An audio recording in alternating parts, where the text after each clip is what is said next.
السلام عليكم. النهارده جيت لكم بعمل سجق العربيات، هنعمله مع بعض. حلو جدا وشكله كمان احلى. هقول لكم طريقه سهله وبسيطه، وهنستخدم معاكم ايه من هنا ورايح. مش هتشتروه تاني من بره، بالعكس هتعملوه احلى واحلى في البيت.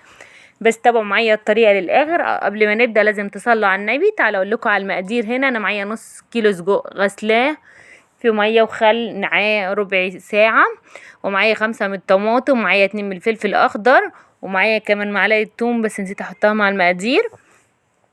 ده كل اللي هنستخدمه النهارده في عمل السجق. طريقه سهله وبسيطه ومش هتفرقها جدا عن بتاعه بره. ويلا اقول لكم هنعمل ايه كمان. هنا انا جبت معايا اول حاجه هقطع الطماطم. هقطعها كده، انا عايزاها مكعبات صغيره قوي، مش هفرمها في الخلاط ولا اقطعها خالص. لا، انا هنا عايزاها مكعبات صغيره عشان هعمل السجق صوابع، فانا هعملها زي بتاعه بره بالظبط واحلى كمان. هقطع كده كل الكميه اللي معايا. دي طريقتي انا في عمل السجق. جربوها وقولوا لي رايكم في الكومنتات. طريقه تعجبكم جدا جدا. بس تابعوا الفيديو للاخر عشان تعرفوا الطريقه كلها وايه السر بالظبط اللي هيخلي نفس الريحه بتاعه بتاعه السجق اللي في الشارع اللي بتجيبنا من اخر الدنيا. هقولها لكم النهارده بكل اسرارها. جبت جريل معايا ونزلت بمعلقتين زيت. انا مش هكتر زيت عشان انتوا عارفين ان السجق دسم شويه وبينزل زيت كل الدهون اللي فيه بينزلها.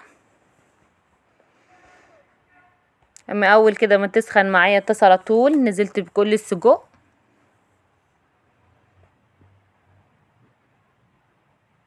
هسيبه شويه، انا مش هقلبه على طول اول ما يحمر عشان مش هينفع اقلبه على طول عشان هيتهري معايا لو قلبته على طول. لا، كل دقيقتين 3 اول ما الاقيه خد لون كده هبدأ اقلبه على طول. بصوا بدأ كده ياخد لون معايا. هقلبه كده الناحية التانية كده زي ما انتوا شايفين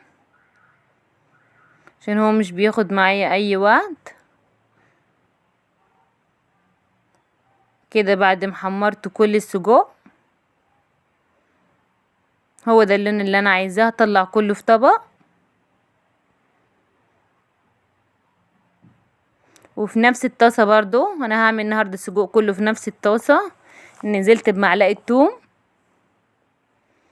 مفرومة، هقلبها برضو في الزيت اللي في نفس الطاسة.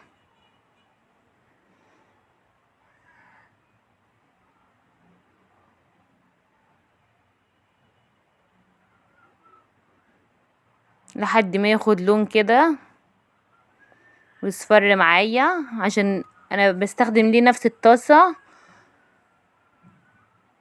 علشان بتاخد من ريحة السجق كمان. وهنعمل في طاسة واحدة، مش هنستخدم كذا طاسة عشان نعمل السجق فيها. لا بالعكس، احنا هنستخدم طاسة واحدة هنعمل فيها كل حاجة. نزلت كده بكل كمية الطماطم اللي قطعتها معاكم والفلفل كمان. انا هنا مجرد التوم بس خدت لون صفر معايا، نزلت عليهم بالطماطم كلها هقلبهم كده كويس قوي عشان التوم كله يدخل في الطماطم. بص كده بعد ما اتشربت كل المية اللي معانا والطماطم اتسبكت معانا كده خلصوا، هنزل عليهم بالسجق اللي حمرته في الاول. هقلبهم كده كام تقليبة حلوة كده. بعد ما قلبتهم كويس اوي هما ياخدوا تقليبتين 3 عشان يكونوا مستوي. احط نص معلقة فلفل اسود،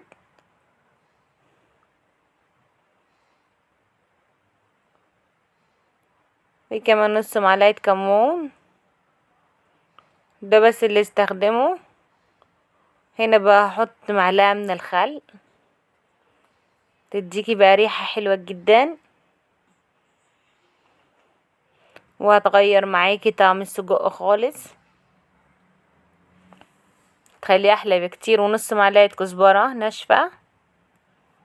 مش هحط اكتر من كده، والملح كمان بس اللي هحطه هدول الملح بتاعه. لو مش ظبط خلاص مش هحط اكتر من كده. انت عشان انتوا عارفين ان السجق فيه البهارات بتاعته كلها، مش محتاجين نحط بهارات اكتر من كده.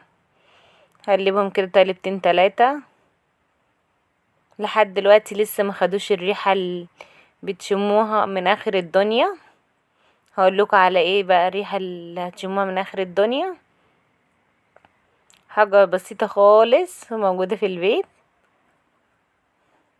هنا معايا نص معلقه صغيره من الثوم. ايوه انا حطيت توم في الاول، بس هي دي بقى اللي هتخلي لك ريحه السجق حلو جدا في الاخر. هقلبهم كده تقلبتين 3 على طول، وخلص كده معايا السجق. مش هحط له اي بهارات تانية، هي التركات التوم بس اللي حطيتها في الاخر، وشويه الخل اللي حطيتهم بس هم اللي هيظبطوا لي كل حاجه في السجق، واحلى من بتاع بره. كده خلص معايا. يلا اوريكم بقى شكله. ده كده شكل السجق لما خلص معايا. شكله حلو قوي وريحته كمان مش هتفرق خالص عن بتاع بره، بالعكس احلى بكتير، وريحته قلب البيت كله. عملت معاه طحينه، وعندي خيار مخلل كمان،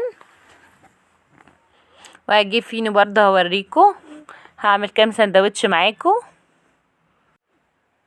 هوريكم شكله كمان عامل ازاي. حاجه نضيفه جدا، وكفايه ان انتي مضمونه وعارفه عاملاها ازاي لعيالك في البيت. وبدل ما تشتريه من دلوقتي انتي اللي هتعمليه ليهم بكل سهوله، مش هتلف ولا تحتاري. هم يعني ما مش عاملين حاجه احنا مش هنقدر نعملها، لا بالعكس هنقدر نعملها، واحلى كمان من بتاع بره بكتير قوي. قولوا لي رايكم في الكومنتات، وجربوه وقولوا لي، مستنيه اشوف تعليقاتكم. عملت لكم الطحينه اللي عملناها برضو مع بعض في القناه، بنستخدمها على طول مع الاكل، وحاجه على قد الايد. يا رب الفيديو يكون النهارده عجبكم واستفدتوا منه كتير. جربوه وقولوا لي رايكم، هستناكم. شكل السندوتشات طبعا حلو قوي. هنحط معاها طحينه ومعاها مخلل برضو، واستفدت منه. بس انزلوا اشتركوا في القناه، فعلوا زر الجرس عشان يوصلكوا كل جديد. وقولوا لي حابين اعمل لكم ايه تاني، وحابين نجرب ايه تاني مع بعض.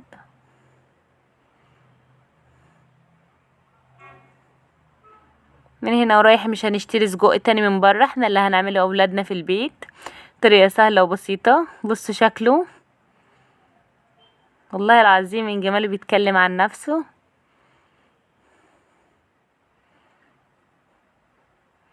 هنا حطيت معاه طحينه، ده الخيار انا مخللاه، دي الطحينه اللي احنا عاملينها قبل كده مع بعض. ده كده شكل السجق بعد ما خلص معانا. شكله حلو جدا، ولا ريحته كمان قلب البيت قلب. يا رب النهارده الفيديو يكون خفيف وبسيط واستفدتوا منه كتير. ده كده كان اكلنا النهارده، اكله سهله وبسيطه وسريعه جدا. من هنا ورايح مش هنشتري تاني من بره، احنا اللي هنعملها لاولادنا على طول في البيت. ده كده كل اكلة النهارده. هستناكوا تاني بفصلات جديدة واكلات جديدة. اشوفكوا تاني في فيديو جديد.